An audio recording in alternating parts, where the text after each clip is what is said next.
I'm excited for our listeners to get to know you, Jess, and know what you can offer them. So I love the topic that we're talking about today, shame, and specifically the shame that comes around for those of you that are choosing to stay. So, welcome, Jess. Just really quickly, Jess Kovic is one of our coaches, and she is certified through the Life Coach School. And I think you share the same love of empowering women and helping empower people to use their agency, to be the choosers in their life. And with the Life Coach School, I'm familiar with many of their coaches, but it's so cool to see people, right, Jess, who start to understand that they actually do have some control over their thoughts and their feelings and their actions more than we ever thought, more than we ever realized. And so it's really a beautiful job that we have. So glad you're on the team, glad you're here so that everyone can get to know you. Let's go ahead and dive into it wherever you feel comfortable starting. But I think the question that I first have, Jess, is what do you notice most in clients? And we'll just go ahead and start with the betrayed partners around their shame. Where do you see that show up the most? Yeah, it's so widespread and shame just in general is so toxic that it really takes you down. But I see it a lot with the clients I work with that are suffering through betrayal trauma in misplaced shame, like the shame that they take on from everyone else, that they take on from their partner's actions, and the shame that everybody kind of dumps on them. And then they just assume I have to carry that and this is mine. So that you should have left, you should stay, you have to work on this, or what are you doing? All comes from other people's stuff, right? Like their experiences. So this is especially at a time where you're so vulnerable going through betrayal and your life's been turned upside down. You don't know what's up from down. And it's really easy to just take that on and go, okay, I guess, all right, that's me. Okay, I have to carry that too when you're carrying so many other burdens. Interesting, because the thought that comes through my head is these people so often come through this lens of wanting to be helpful, Mhm. wanting to give advice, seeing your pain and wanting to try to help fix that. And I would venture to guess that more often than not, they would be shocked, appalled, maybe offended to realize or recognize that they are contributing to this shame, which is why I think as individuals, it's so important that we can even just slow down enough to recognize what shame is when I'm feeling it so we can see it when it's coming towards us. Yeah, people are so well intended, and it is coming usually from a place of love or just a place of not understanding. But oh man, I've gotten so much unsolicited advice in my own journey, like for a long time, and it's still on my kind of bucket list to do. I thought of writing a book called Not Helping for all of the, the things that people they're so helpful and they want to give you all this advice, and it's not helping. It's not helping me. So still, it's on the list. I might get to it someday.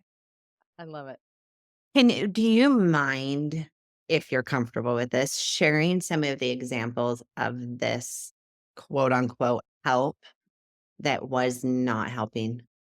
Yeah, at least for me, I have great family and friends that I love and adore, and I know love and adore me, but so much so that it was really protective.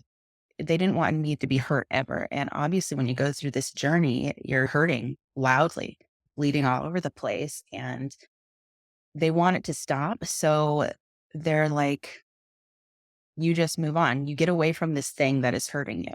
And that's it. And it's cut and dry, but really it's cut and dry for them because they think they can package you up and then just send you on your way and you're not hurting anymore. You're not bleeding. Of course, that's not the case. I'm to think about a literal package. You're bleeding through it, right? It's not as clean as that. So it's usually like we want to protect you. We don't understand. We don't want to see you hurting. So just move on. You won't hurt if you move on. You can just start anew. And many people in my life didn't really understand the process that you have to go through anyway. Like, either way, you still have to do your individual work and your individual healing. So it's not that simple. It's not like, oh, I'll feel better if I just go date someone else or if I just move on with my life. And that's the confusion that people don't see unless they're in it. And they want to just kind of like throw out all your investment because it's more comfortable for them. I almost think too, just backing it up even more, the shame that I think originally starts to take hold is the secrecy. Because I think a lot of us live in Mhm. that secrecy, that silence, are silenced or stay silent about what is happening. And that breeds shame. So before we even tell close, safe people about what's happening and that should I stay or should I go, and we're getting all of this feedback, and that can create shame. I think underneath that has already been layers and layers of shame by staying silent and quiet about it. This topic right here has been on my mind all week. So it's so interesting you bring this up because for so many of us who have been betrayed, we have all of these secrets come out with our partner, and there's such pain with that around secrecy. And then because of the shame of what they did and all of these internal messages that often by default we make about us, which Mhm. that's part of our work to unravel that. But then we go into that almost this place of I have to hide. But because hiding has been so painful, then it feels so inauthentic. And so then I see so many women who feel like they're almost lying in the rest of their life. Yeah. And so then there's this challenge of, okay, am I being secretive or am I being private? And Mm. then trying to navigate all of that while unraveling the shame can be so challenging. And even that can bring on more shame around why can I not just be myself? I don't know if that came out in a way, just other than this idea of the hiding and secrecy has been so on my mind this week with a few clients. Yeah. Yeah. I feel like the individual recovery is the journey to authenticity, especially with betrayal trauma. Cause just like you said, like many of my clients and myself included, you're putting on a brave face for a lot of it that either some stuff isn't right or you don't know exactly what it is, but it doesn't feel right. And maybe from how you're trained or your family of origin is I have to have this veneer that everything's okay and just power through. That's the way I was. I was very, very conflict avoidant and in my relationship and in all relationships. So it was like, oh, well, we're not fighting. Everything's great. And no one notices and we can just power through. And I know when I experienced the big discovery where it's like, okay, the record stops, you have to pay attention to this. So much of my thinking was, if we could just deal with this in private, if we can just push it under the rug a bit, we'll figure it out and I'll keep that brave face on and this is fine. I always say there's that meme of the little dog with all the flames behind it. And it's like, this is fine. I feel like I'm the epitome of that little dog. So I had to unlearn that a lot. But all my thoughts were like, if I could just go back to yesterday and keep everything in control, I can do it. I'm strong and keep everything under wraps. So then no one will know and we'll just deal with it privately. But God, universe has other plans for you and you have to follow that and the better for it. But the journey to authenticity, it's for the best, but not something I think we've asked for because there's that tendency to like hide all the stuff and have the pretty picture, the Instagram reel, the perfect house, perfect family kind of thing that you want everybody to see until the cracks start to show. I remember the first time with the book, The Gifts of Imperfection, and Brene Brown talks about how perfectionism is shame. Because I remember when I first started learning about shame, I was like, I don't really have shame. Yeah, that what that meant is I knew nothing about shame. But the first time I really recognized that shame in myself, like really did, was around that drive to be perfect, that drive to put on the front and learning how much shame is in that. So I almost heard you say moving out of shame is moving more into that authenticity. Yeah. I read a really great quote recently through this other art book I was reading. And I was like, whoa, this really applies to betrayal trauma and everything that I've gone through in my story. And I have post-its all over my monitor of things that I just keep in mind, especially as I'm working with clients. But it's, you need to claim the events of your life to make yourself yours. That's Ann Wilson Schaaf, who I think is a psychologist. And I was like, whoa, that really struck me as owning all your stuff and all the stuff that we want, all the icky stuff through betrayal that we don't want to be part of our story, we don't want anybody to know about. You can't make your life yours unless you accept that and really go, okay, this happened to me. It doesn't have to define me forever, but there it is. I don't think you can make your life yours until you make yourself yours, and that's what shame gets in the way of, is Mm, that sense of worthiness, because it's this idea that I'm not good enough, and shame hits at that core, why yeah. it's different than guilt. So, I'm not good enough, hence what you were saying, Alana, like that perfectionism, because if I'm perfect, if I'm good enough here, then I'm of worth and value.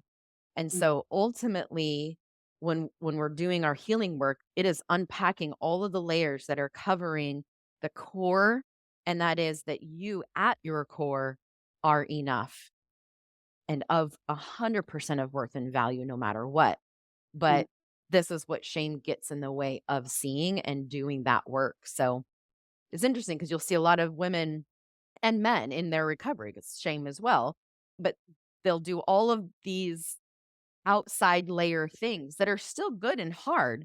But then when they find themselves stuck, like if I have a client that comes to me and she's like, it's been years and I still find myself looping, it's because there's still this layer of shame that's keeping her from really getting her connecting back to herself and seeing herself.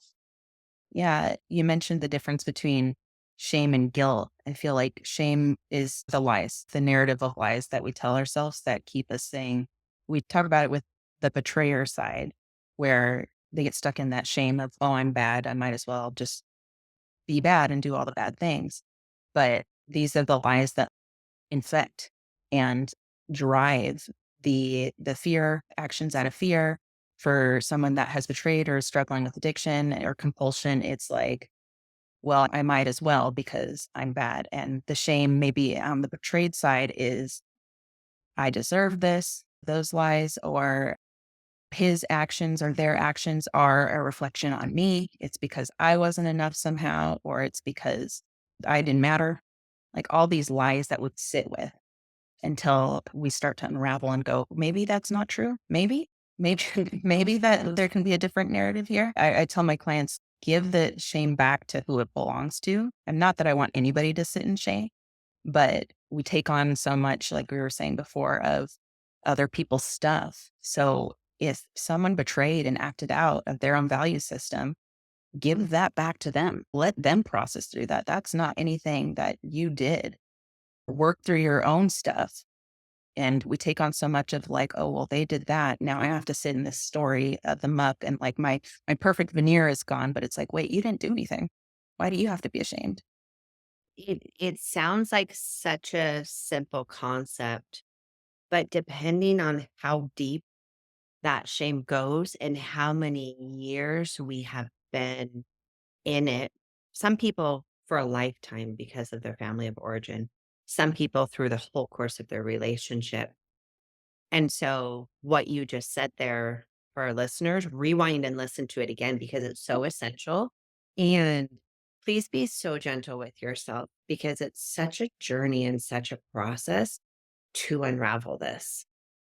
And even those women, like I'll have some who come and they're like, I have no shame. This is his. It was his, it's him. And while on the surface they really do believe that, when they start doing some of that deeper level work, it is always interesting to me how deeply this hit parts of us that sometimes takes a while to access because it is so tender and shame can run so deep because it hooks to that core of am I enough or worthy of love or worthy of connection. Yeah. Going through, I would say it's the club no one wants to be part of. And we didn't ask to have to do any of this work. But there's something too, like you were saying, it hooks onto that core wounding that might not have been addressed. We're rattled to our core to have to start to address this. For me, I used to say, wow, this was my two worst nightmares wrapped into one. So it's the husband being unfaithful wrapped into the shame of, well, now you got to address it. And because unfortunately, it was exposed publicly. So now it's not only you got to address this and you've got to face it without any like security blanket. You can't push it under the rug anymore. So now all your fears of the unfaithfulness and not being able to cover it up, what do you do?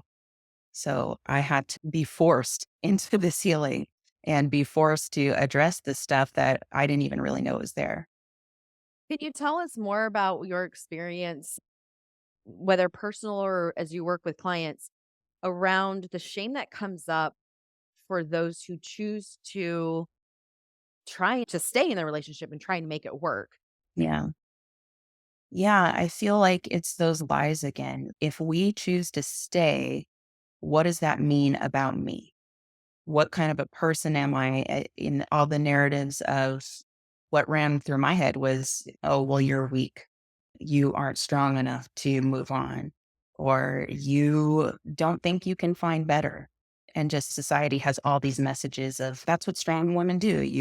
You put on a Beyonce album and you just march it right out the door and you go get another man. And so all these pressures of, well, what does it make me if I stay? A weak person, a stupid person. That these are the thoughts that ran through my head that I had to challenge and say, does that mean that? Oh, wait, I was manipulated. Oh, wait, it's a bigger story than just you didn't know and now you're accepting this behavior. I think that's where the shame sits too, is that if we want to heal and want to repair and move forward with our partners, then we're saying, well, this was okay, that this behavior can fly and it doesn't matter. And we're just going to move forward. And maybe that's what we did. I know I did a lot of that before the big discovery was like, I don't want to look at it and didn't know what I didn't know. And then I knew what I knew. So I had no choice to look at it. And okay, we have a choice here. We can either go our separate ways and heal individually or not, or we can take a look at this, sift through the rubble, burn the whole house down and see what's worth moving to the next possibility. So if you're in it, if you're game to try to repair to see if it's possible, you're not accepting it. We burnt the house down. The house doesn't exist anymore. So we got to build a whole new foundation and move forward and change. And we're starting something totally new. So that narrative for me, I had to work through debunking it that way to say, wait a minute, I didn't just stay and say this is okay. We started over. This is a new relationship. This is like a second marriage. I love that because what I heard you say in there is you are writing the new narrative. Mm. There's these fears of it will mean this if I stay and if it will mean this, but instead you're saying, no, this is what it means for me. It means for me that I'm writing my story. I'm creating a new marriage.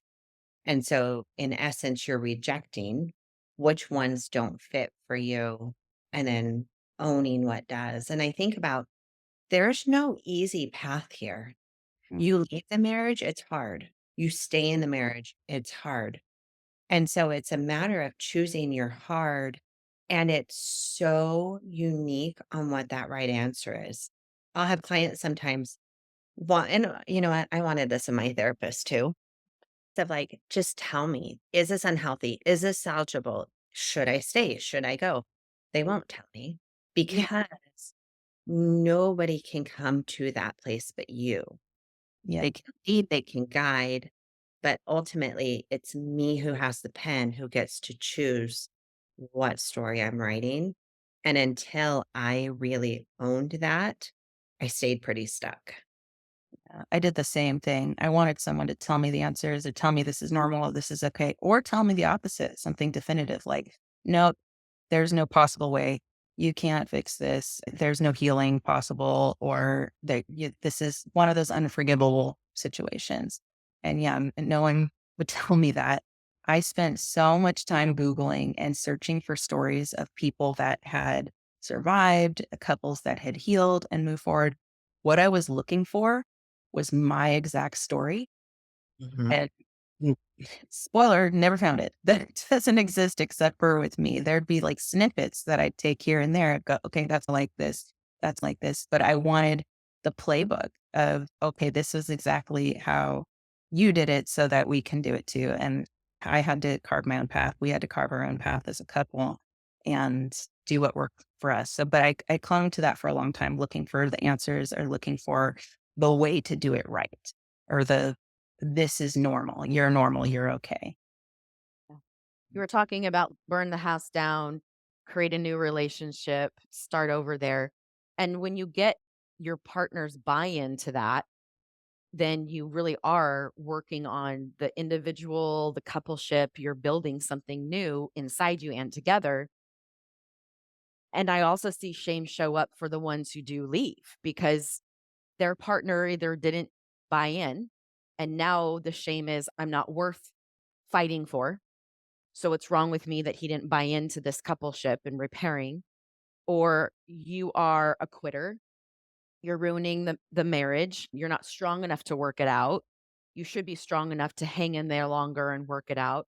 So it's interesting how whatever decision honestly we make, recognizing how that shame is showing up in those thoughts and those messages that we're getting from both sides of the decision. Yeah, it's those lies again, that narrative where we wanna tell ourselves that this is somehow our fault. Yeah. And Like if it's me and something's wrong with me that he's not choosing me, then what can I do to be chosen? yeah. What can I do? And so it's this sense of control, the sense of like, these beautiful parts of ours that are like, well, if you turn on yourself and maybe fix something in there, then maybe you won't feel so awful.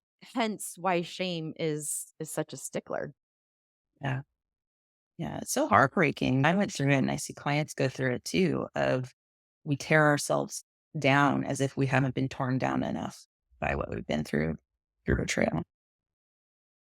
Yeah. So, how do you step out of this shame?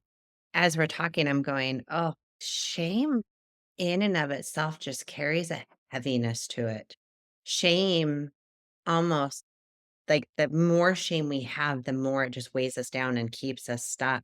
So, how do we shed that shame? One of my favorite exercises that I did a lot and that I encourage my clients to do is just journal as much as possible. To do that journaling, that thought dump of just get it all out of your head without thinking about it, without judging it, and let all the negative thoughts, the negative narratives roll out without stopping yourself, and then go back to it and look at everything that you've written down and take a highlighter or take a pen and highlight or underline all the actual facts in it, all the things that are really true that can be proved in a court of law that everybody would agree on.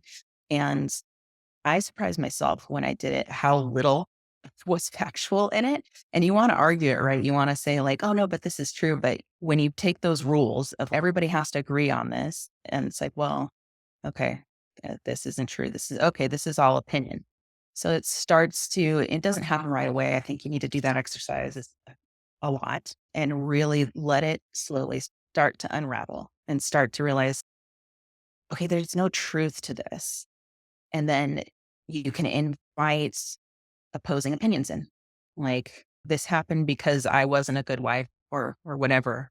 Maybe if I was sexier or prettier or whatever. And then you can start to introduce the thought, what if I was? What if I was perfect in my way and I didn't need to change anything? And I am sexy and he couldn't see it, and introduce a lot more of those what ifs. Let your mind play a little bit. I love that because it just makes me think of a fixed mindset versus a growth mindset. And a fixed mindset is just very much of, no, this is the way it is. And you think about how many things we're running off of that are based in shame or that are subconscious that we're running off of that we don't even realize because of socialization, conditioning, coping in a marriage or relationship that had these factors going on, whether we knew them or not. And so when we can really start to challenge and push and bring from the subconscious into the conscious and awareness, and then start challenging it. That's such a beautiful tool, Jess, because then it can help us move into that growth mindset. Yeah. I love to asking, who said that?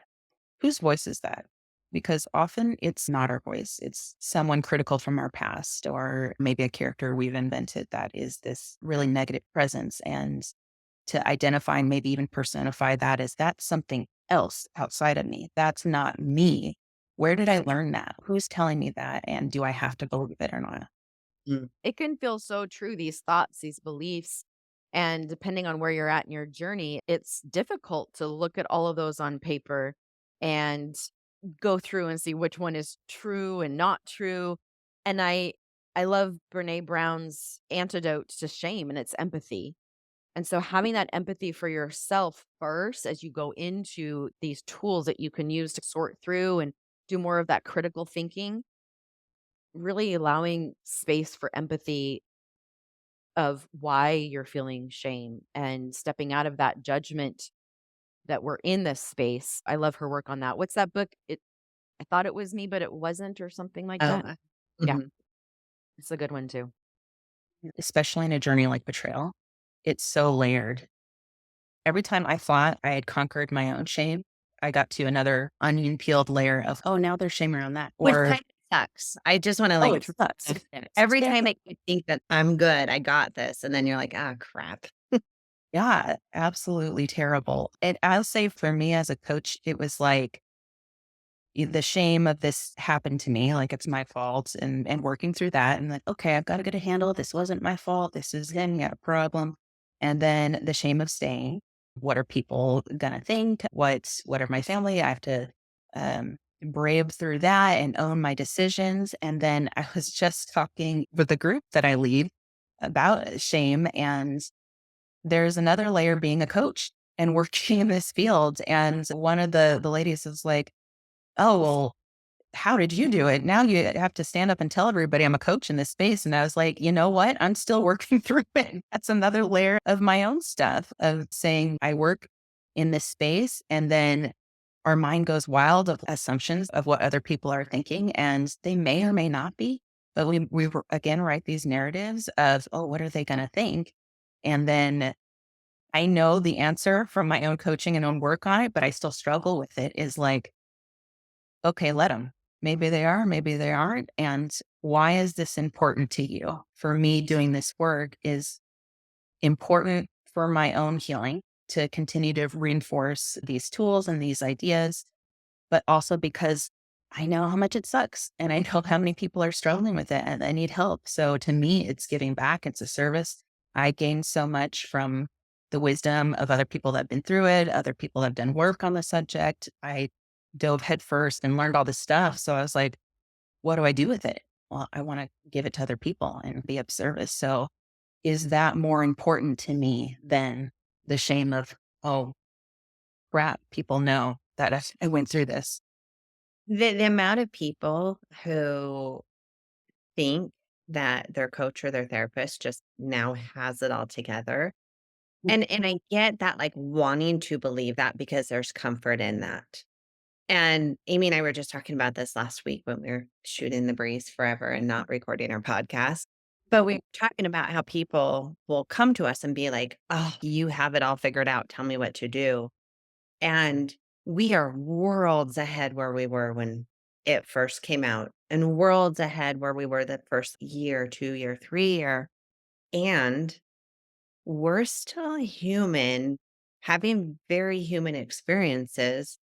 And with me being married to somebody who is very public with his story, and I'm public with my story, and as a couple, we're public, there is still that fear of, I have to keep that front of our marriage is good, our marriage is better. And there's times where I wake up in the morning and I'm like, I hate this man. And then other times where I'm like, you are so cute. I want to squeeze your cheeks and I love you. And that's real.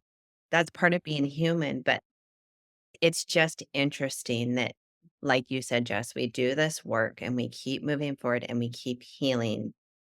And there's still parts of this that we will just keep having these human experiences with human brains. And shame at some level, we will always have. Brene Brown talks about you don't stop having shame unless you are like a complete narcissist or have a personality disorder. You will still have shame, but you learn how to become shame resilient. Mhm. You learn how to recognize the shame, work through the shame, shed layers of the shame, but we don't actually get to this place where I just have zero shame. There's Yeah. no arrival, and my clients hate it when I say that. I would like an arrival, but yeah, no. Yeah. Yeah, I talk about this exercise and I probably have of writing it down and underlining all the facts. And I probably shared that with every client I've ever had. And then after I have a session go, oh, I haven't journaled in a while. I should do that. So just reminders that, we're not perfect. We're still struggling. And that's why support is so, so important through this journey is going to professionals that understand what this is because they might be dealing with their own stuff, but they can have that barrier for your stuff. Groups are so important to be able to get that support and see that all these other amazing, beautiful people are dealing with similar things. Yeah, nobody's perfect. And yeah, there's no arrival. So, for those of you listening and you're going, want an arrival, I just remind you that Jess is not where she was at the beginning. Amie is not where she was at the beginning. I'm not where I was at the beginning. There is absolutely growth and moving forward. And have that compassion on yourself and throw away the arrival because then you get to allow yourself to just be on this journey. So, Jess, this has been such a helpful, good conversation. I don't feel like we talk about shame enough, especially where it is so deeply embedded in all of this. If you could leave, I don't know, a final thought or a message or a hope for those who have been with us during the conversation today, what would you want to leave? I think about shame all the time with the work that I do and just doing my own work around it. So, yeah, always game to talk about it and explore more. So, super honored to be able to have this conversation today. But I would say probably a few things. And what I say a lot to my clients and remind myself is that give it back to who it belongs to. Let them process their own stuff around that shame, not believing the stories of what other people give to you. Like if they're coming with their own stuff, remember that they've got their own experiences, their own biases, their own way that they navigate the world. So challenge that and decide, does that have to be my story? Maybe they've been through it before and it turned out differently. So let it be your own story. And I think we're so fearful of the unknown, the uncertainty. And like I said, I wanted the playbook. I wanted to hear other people have done it. I wanted to feel normal, feel like, oh, this has happened before. So it's okay for me. So I just want to give everybody permission to write your own story. And if you're the first person that does it the way that you do it, or that you and your partner do it, if you decide to heal and reach help together, let that be okay. I know the unknown is scary, but a thought that really, really helped me in the beginning, especially as I was struggling with shame, deciding that I wanted to try with my partner and feeling judgment that I had imagined or judgment that was said to me, feeling like I had to appease everybody. And this thought came to me of, I can do whatever I want with this life. And I really hung on to that because it was like, I can start a new life and I can go travel the world and do it all by myself. Or I can decide to see if we're able to heal together. And that's my choice. And I can do whatever I want to do. And for some reason, that really released me into feeling like I had to do what was expected of me. So you can do whatever you want with your life. You have permission. It was such a beautiful way to wrap up. You can do whatever you want with your life. Yeah. Look, just thank you for hanging out with us. Thank you for being part of the conversation. Thank you for just giving of yourself. Jess is a coach with us at Choose Recovery Services. So I don't even know, Jess, if you have openings because people love you. I have a few women in my groups. I tell Jess this all the time who are always singing your praises.